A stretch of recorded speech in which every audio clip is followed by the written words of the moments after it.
Hi అండి. పుదీనా ఆలు రైస్ అండి. లంచ్ బాక్సుల్లోకి పిల్లలకి ఈజీగా మార్నింగ్ చేయాలన్నా, ఆఫీస్‌కి వెళ్ళాలన్నా ఒక్కసారైతే ఈ రైస్ అయితే తయారు చేయండి. పుదీనా ఆలు రైసు ఎంతో సింపుల్‌గా అయిపోతుంది. టేస్టీగా కూడా ఉంటుందండి. ముందుగా మనము పుదీనాను తీసుకొని నీట్‌గా కడుక్కొని, వడకట్టుకొని పక్కన పెట్టుకుందాము. ఇప్పుడు మిక్సీ జార్‌లో పుదీనా వేద్దాము. ఇప్పుడు కొంచెం కరివేపాకు కూడా వేద్దాము. కరివేపాకు వేయడం వల్ల టేస్ట్ అయితే బావుంటుందండి. కొంచెం వెల్లుల్లి రెబ్బలైతే వేద్దాము. కొంచెం అల్లం ముక్కలైతే వేద్దాము. కొన్ని పచ్చిమిరపకాయలైతే వేద్దాము. కొంచెం ఉప్పైతే వేద్దాము.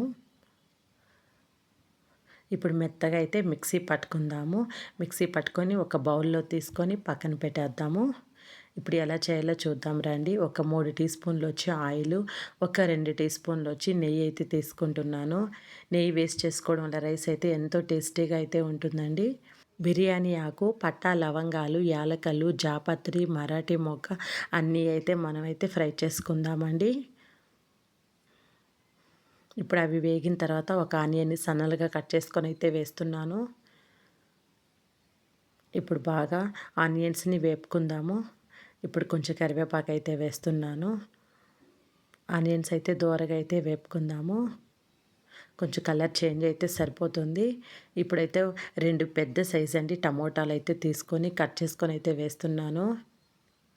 టమోటాలు వేగే లోపల మనం ఒక 2 పెద్ద సైజు బంగాళదుంపలను అయితే చిన్న చిన్న ముక్కలుగా అయితే కట్ చేసుకుందాం రండి. నేను వీడియోలో చూపిస్తున్న విధంగా అయితే కట్ చేసుకోవాలి. చూడండి టమాటా అయితే బాగా మగ్గిపోయింది. ఇప్పుడు ఈ బంగాళదుంపల్ని టమోటాలు అయితే వేసేద్దాము. వేసి అయితే బాగా ఫ్రై చేద్దాము.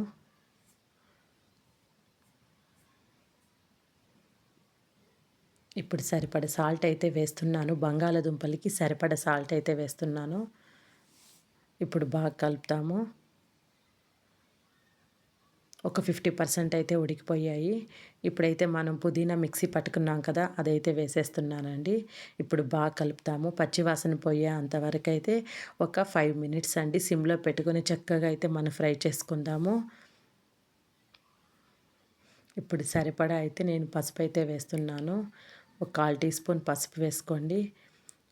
ఒక టీ స్పూన్ వచ్చి కారప్పొడి అయితే వేస్తున్నాను. ఒక టీ స్పూన్ వచ్చి ధనియాల పౌడర్ వేస్తున్నాను. ఒక టీ స్పూన్ వచ్చి గరం మసాలా పౌడర్ అయితే వేస్తున్నాను. వేసి అన్నీ అయితే కలుపుకుందాము. పచ్చివాసన పోయేంత వరకు ఒక 2 మినిట్స్ అయితే బాగా ఫ్రై చేద్దాము. ఇప్పుడు బాగా ఫ్రై అయిపోయాయి. ఇప్పుడైతే రైస్ అయితే వేస్తున్నానండి. మనం అన్నం ఉడకపెట్టుకొని ఇప్పుడు అన్నం అయితే వేసేస్తున్నాను. ఇప్పుడు బాగా కలుపుతాము. మనం అన్నం క్వాంటిటీ చూసుకుంటా కలుపుకోండి. ఎంతో టేస్టీగా ఉండే పుదీనా రైస్ అయితే రెడీ అయిపోయిందండి.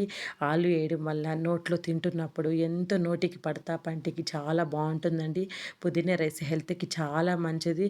పైగా ఆలు కూడా వేసాం కదా! చిన్నపిల్లలైతే ఎంతో ఇష్టంగా తింటారు. మనకు ఈజీగా అయిపోతుందండి లంచ్ బాక్స్‌లోకి మార్నింగ్ ఆఫీస్‌కి వెళ్ళేటప్పుడు ఇలా లంచ్ బాక్స్‌లో ఇలా ఈజీగా చేసుకొనైతే పెట్టండి. అందరూ అయితే ఎంతో ఇష్టపడి అయితే తింటారండి. వీడియో నచ్చితే లైక్ చేయండి, షేర్ చేయండి, సబ్స్క్రైబ్ చేసుకోండి. Thanks for watching.